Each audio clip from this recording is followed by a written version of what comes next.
Where they do that, you rat, go to court for the pigs. I'm copping crack, pockets fat like Porky the Pig. I cock it back and pop a gat, add the thoughts in your head. Cause I'm a felon, you be telling just to shorten your bid. It was probably 1996 I made my first mixtape, and it had, I remember it had Eminem's first record ever.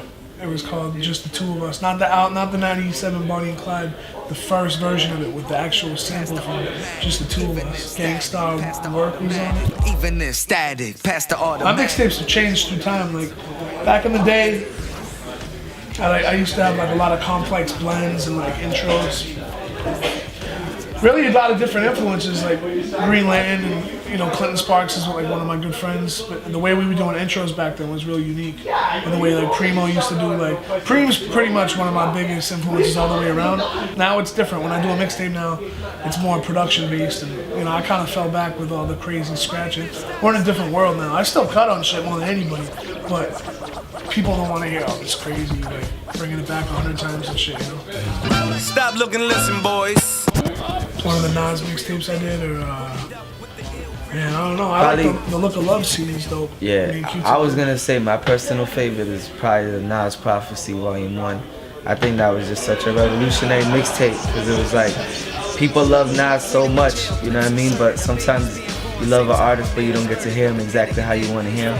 You know what I mean? So a DJ might be able to know exactly what the fans are looking for. The times have changed. Ask me now, I'm the artist. Yeah, the Boston hip hop scene is ever changing. It's always changing. Like there's a lot of influence there from New York. There's a lot of influence from the South. There's a lot of influence from the Midwest. I just feel like there's just so many different artists. You got cats like Smoke Bulger, then you got an artist like Mr. Liff, and then you got an artist like Mass Pike Miles, and then you got an artist like Esoteric, and then you got Rex, and then you got Crumb Snatcher, then you got Term, and then you got Slain. There's so many different sounds. It's like one artist, like look at Mass Pike Miles, he signed with Rick Ross.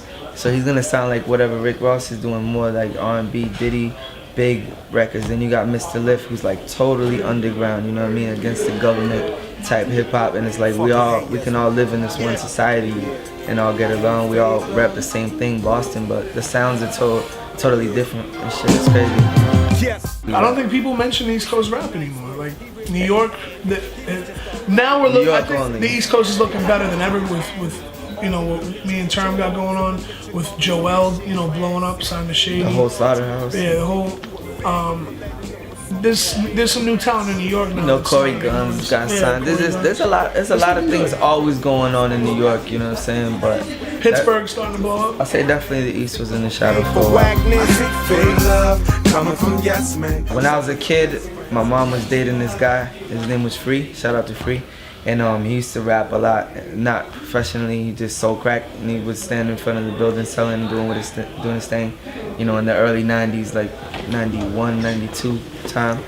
And they used to always just freestyle, so I used to just chill with them all day, freestyle with them, and just kind of learn off how they went off the dome and just playing dice and freestyling. And from then I wrote one rap, and I had the same rap. I was kicking it for years until it got played out, and then I needed another one.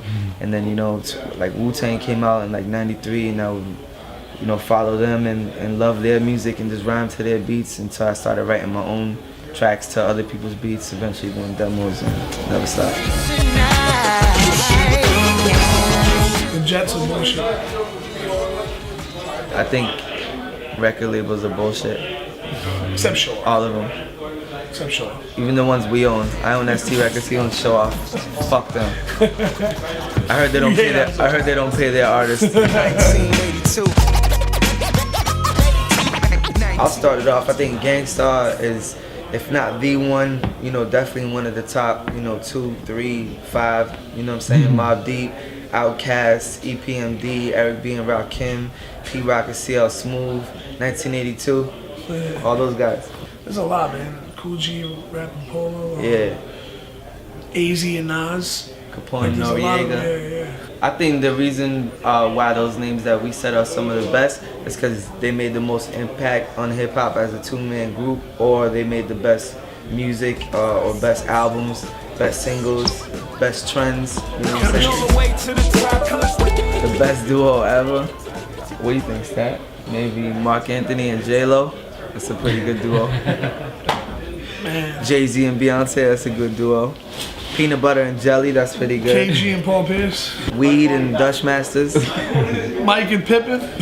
Condom and Steak and eggs. condom and sex. Pussy and dick.